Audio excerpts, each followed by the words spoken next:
बड़ी खबर बिहार से, जहां सियासी हलचल काफी तेज है। अपने पिता लालू यादव के साथ नीतीश कुमार से मुलाकात के बाद बोले हैं तेजस्वी यादव यानी डेप्यूटी सीएम। लालू नीतीश एक हैं, तो बीजेपी की तरफ से नीतीश की एनडीए में वापसी को लेकर बयानबाजी शुरू हो गई है। बीजेपी नेता प्रेम कुमार ने कहा है कि हाईकमान हां करेगा तो नीतीश के साथ कोई दिक्कत नहीं। पटना में जबरदस्त सियासी हलचल। वो हमारे बीच की बात है ना, हम लोग सब लोग सम्मानजनक सीटों पर लड़ेंगे। जदयू लड़ेगी जहां, वहां आरजेडी भी लड़ रही है। मतलब समझ रहे हैं, हम जदयू के साथ है, जदयू हमारे साथ है, मजबूती के साथ। ये महागठबंधन चुनाव लड़ेगा, कोई पार्टी चुनाव नहीं लड़ेगी। और नीतीश जी के नेतृत्व में हम लोग जो है काम कर रहे हैं। तो आप लोग करेंगे रोहित सिंह का हमारे साथ बिहार से हमारे सहयोगी हमारे संवाददाता जुड़ चुके हैं। रोहित, एक तरफ नीतीश कुमार को और लालू यादव को लेकर साफ तौर पर तेजस्वी कह रहे हैं दोनों एक हैं, लेकिन भारतीय जनता पार्टी कह रही है, अटकलें लगा रही है, बयानबाजी भी शुरू हो चुकी है वापसी को लेकर। तो क्या हलचल है अभी इसको लेकर?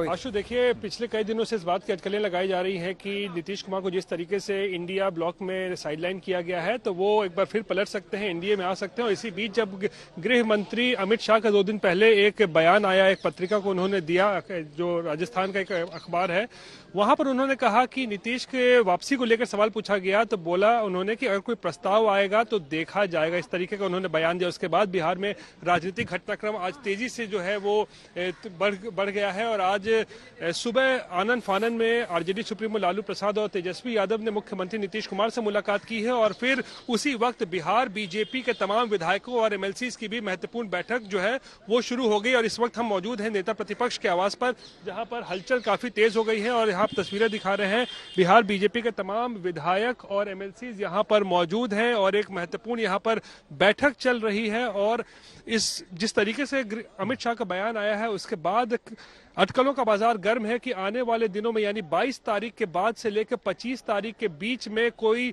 बड़ा घटनाक्रम जो है वो बिहार में देखने को मिल सकता है। और खबर ये भी है कि जेडीयू ने अपने तमाम विधायकों को पटना में रहने के लिए कहा है अगले कुछ दिनों के लिए। जीतन राम मांझी की पार्टी ने भी अपने तमाम विधायकों को पटना में 25 तारीख तक रहने के लिए कहा है। तो ऐसे में कयास लगाए जा रहे हैं कि क्या 22 तारीख से 25 तारीख के बीच में कोई बड़ा खेल बिहार में एक बार हो सकता है? क्या जेडीयू आरजेडी से गठबंधन तोड़ सकता है? और क्या नीतीश कुमार एक बार फिर एनडीए में वापस होंगे? इस बात की जबरदस्त चर्चा है आशुतोष। मतलब इंडिया गठबंधन में ना जाकर एनडीए गठबंधन में एक बार फिर से वापसी हो सकती है, ऐसी अटकलें हैं बयानबाजी के हिसाब से।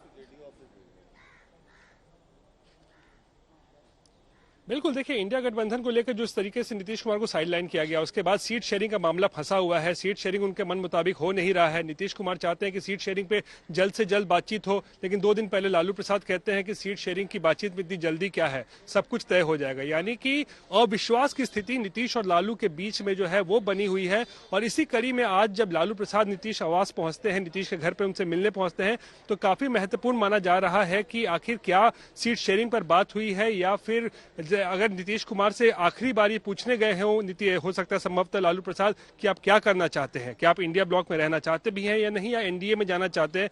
तो इस तरीके की अटकलें लगाई जा रही हैं। और साथ ही बीजेपी की बैठक भी इस वक्त पीछे नीतीश कुमार के राजनीतिक अनुभव को देखते हुए जरा ये भी इनसाइड स्टोरी बताइएगा, कहीं ये प्रेशर पॉलिटिक्स तो नहीं है? एक तीर से 2 निशाना लेकर वो टारगेट साधने की कोशिश में रहते हैं नीतीश कुमार। कहीं ऐसा तो नहीं कि जो प्रधानमंत्री के चेहरे के तौर पर उनका नाम जो है वो और आगे हो जाए इंडिया गठबंधन में, या उस पर मुहर लग जाए? इसको लेकर भी प्रेशर पॉलिटिक्स है कि हवा दे दी हो कि एनडीए हो सकता है चले जाएं, यानी दोनों हाथ में लड्डू। देखिए आशुतोष, जहां तक संयोजक की बात है तो वो बात तो नीतीश कुमार ने खुद ही नकार दिया है। और बचा अब चेयरमैन कौन होगा उस ब्लॉक का, इंडी ब्लॉक का, तो उसका भी मल्लिकार्जुन खड़गे का नाम जो है वो सामने तो आ चुका है, हालांकि उसको ऑफिशियली उसको नहीं बताया गया है। तो सीट शेयरिंग को लेकर जिस तरीके से इस वक्त रामकृपाल यादव हमारे साथ हैं, उनसे जरा बात करते हैं। उस बैठक में मौजूद है रामकृपाल जी। जबरदस्त चर्चा है कि नीतीश कुमार एनडीए में वापस आ सकते हैं, क्या लगता है कुछ ऐसी बात है क्या? और इस बैठक में सामान्य कार्यक्रम जो था उस पर विस्तार से चर्चा हुई है। लेकिन अमित शाह ने कहा है कि कोई प्रस्ताव अगर आता है किसी के तरफ से, पुराने साथियों की तरफ से, तो सोचा जाए। वो हमारे पार्टी के अधिकृत प्रवक्ता होंगे, वो आपको बताएंगे, हमारे अध्यक्ष जी बताएंगे। लेकिन क्या लगता है, नीतीश और लालू में सब कुछ ठीक चल रहा है या फिर सीट शेयरिंग को लेकर टकराव बना हुआ है दोनों में? आप ही लोग रोज दिखा रहे हैं कि रोज मारामारी हो रहा है। मारामारी तो हो ही रहा है ना, सीट शेयरिंग का कहाँ। वो कह रहे हैं कि हम 17 पर बने रहेंगे, उन्हीं के पार्टी के एलआई पार्टनर बोल रहे हैं कि वो कैसे बने रहेंगे। यानी कई तरह का कंट्राडिक्शन है जो सामने दिख रहा है, असहजता है। इंडिया ब्लॉक में भी नीतीश को कुछ मिल नहीं रहा है। मिलेंगे कहाँ से, पहले भी नहीं मिलने वाला है। इनको तो मूर्ख बनाया है लोग, ये इनिशिएटिव लिए थे, बुनियाद डाली थी, मगर उस पर महल तो बना ही सके, ध्वस्त हो गई है। तो पुराने साथियों को वापस जोड़ेंगे तो एनडीए मजबूत होगा, आपको लगता है? क्या पुराने कोई साथी अगर हमारी पार्टी का जो शीर्ष नेतृत्व है वो सब तय करेगा। टाइम, हाँ, समय आने पर आपको। बंद तो नहीं है ना किसी के लिए अब? हाँ, दरवाजे तो बंद अब नहीं है ना किसी के लिए, विकल्प सब खुले हुए हैं। अब वो तो तय करेगा पार्टी ना, अभी तो आने वाले समय आपको पता चल जाएगा। चलिए, तो देख सकते हैं आशुतोष किस तरीके से सुर बदले हुए हैं। यही बीजेपी के सांसद विधायक हैं जो कहते थे कि नीतीश कुमार के लिए दरवाजे पूरी तरीके से बंद हो गए हैं, लेकिन अब सुर बदले हुए हैं। अब कह रहे हैं कि पार्टी का शीर्ष नेतृत्व तय करेगा, क्योंकि अमित शाह ने जिस तरीके से संकेत दिए हैं कि कोई प्रस्ताव आता है तो उसके बाद विचार किया जाएगा, तो उसके बाद बीजेपी के भी सुर बदल गए हैं और अब नीतीश कुमार के एनडीए में वापस आने की जो है चर्चा बहुत जबरदस्त चल रही है। बहुत शुक्रिया रोहित इस खबर पर दर्शकों के बीच जानकारी पहुंचाने के लिए।